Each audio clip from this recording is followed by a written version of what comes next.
Hello, hello, hello mga katalapya. Kumusta na po kayo? Ano po ang balita natin ngayon? For today's video, eto, first day of holiday namin ngayon dito sa Doha, Qatar. Nako guys, eto, hindi kagad ako nakabangon.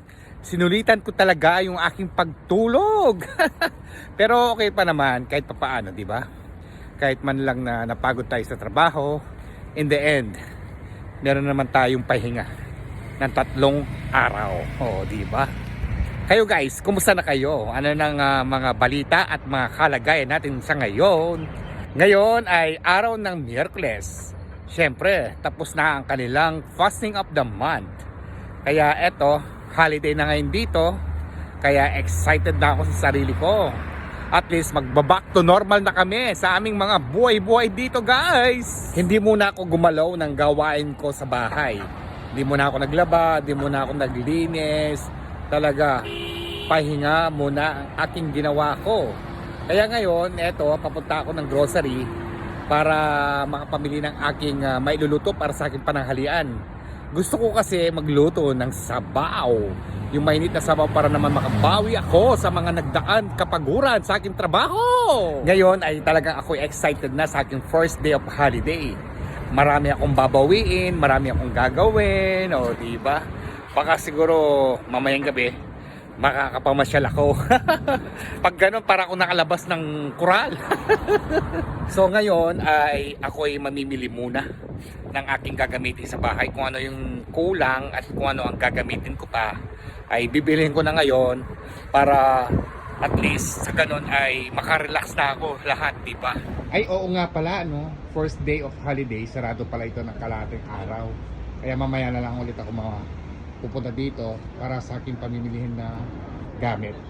So bibili na lang ako ng ulam doon sa isang tindahan. Guys, at ako ay mamamalengke muna ng aking mailuluto para sa aking pananghalian. At mamaya na ulit ang aking update. Sarado yung tindahan ng isdaan. Nako, buti na lang meron pa akong natirang hipon sa rep. Yun na lang ang gagawin kong sinigang. Sinigang na hipon. Gusto ko kasi talaga sabaw na mainit, ano? Kaya yun na lang lulutuin ko. Ang pinamili ko na lang yung mga basic need ko na lang na gagamitin ko. Kaya kung meron pa akong hipon doon sa rep, gulay na lang yung aking binili. Buti na lang meron akong ganun na stock. O diba? Eto, pauwi na tayo ng bahay guys, na. Mainit na talaga oh. Guys, eto na nakaluto na ako ng aking sabaw. At kain na po tayo. Eto, sinimplihan ko lang yung sabaw. Nagluto ako ng sinigang na hipon. Nilagyan ko lang siya ng bawang, sibuyas, luya, okra, labanos, at eggplant. Kangkong, nilagyan ko yan guys. At sibuyas, ayan o. At konting rice. At least kahit pa paano, makabawi man tayo sa ulam at sa pagkain para makabawi yung katawan natin sa kapaguran sa trabaho, no? So ano pang hinihintay nyo guys? Saluhan po ninyo akong kumain itong aking pananghalian. Guys, dito na po magtatapos ang aking vlog ko for today. At sana po ay nagustuhan nyo yung ginawa kong content. Thank you for watching. Like and share. Ingat po kayo parati at enjoy lang. Bye!